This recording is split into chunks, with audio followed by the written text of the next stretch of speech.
Something that may be helpful is to hook it up to your floor pump and put a few pumps of air into your tube, as this will help it get its form, kind of bring it into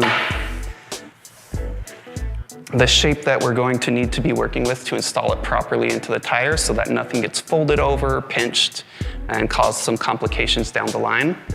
We'll go back to our wheel, find where our valve hole is, and we'll start by inserting our valve stem into this hole, and then pulling the bead of the tire up and over the tube, and then begin working our way around the tire, inserting the tube into it. Next, we'll start to seat our bead of the tire into the wheel. We can just use our hands here to push it up and over, and then begin working around the tire. And if we get to the end here and it's a little bit tricky to get the last bit of the bead over the rim using just your hands, you can go back to your tire lever here. We'll turn it so that the hooked side is going to be against our rim. And then we can hook around the rim, flip the bead up and over, and insert the rest of it in the wheel. Now is aligned with the caliper, the brake caliper of the bike. This one is going to be a little bit more tricky as we have our drive line back here.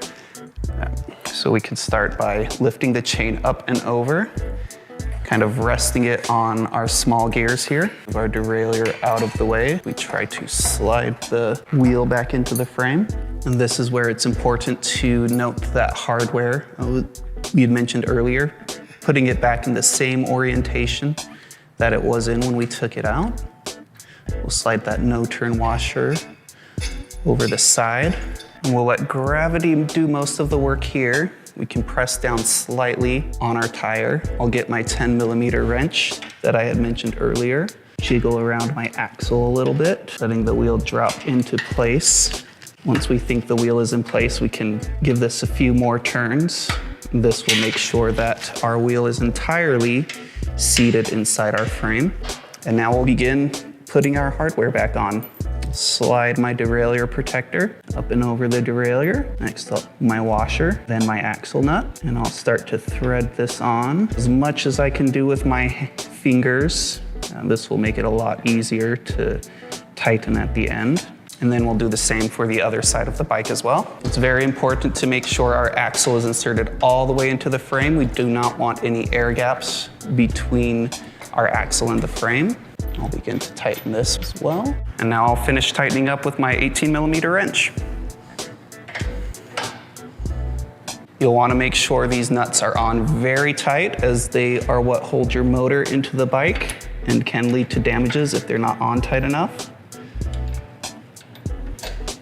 Next, I'll reinstall my plastic cap over the axle nut, feed my motor cable down through the derailleur protector, and re-plug it in, making sure that my arrow on this side is aligned with my arrow on the other side of the connector.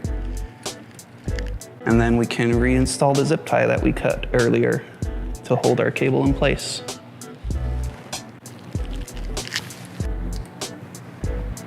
And that is how you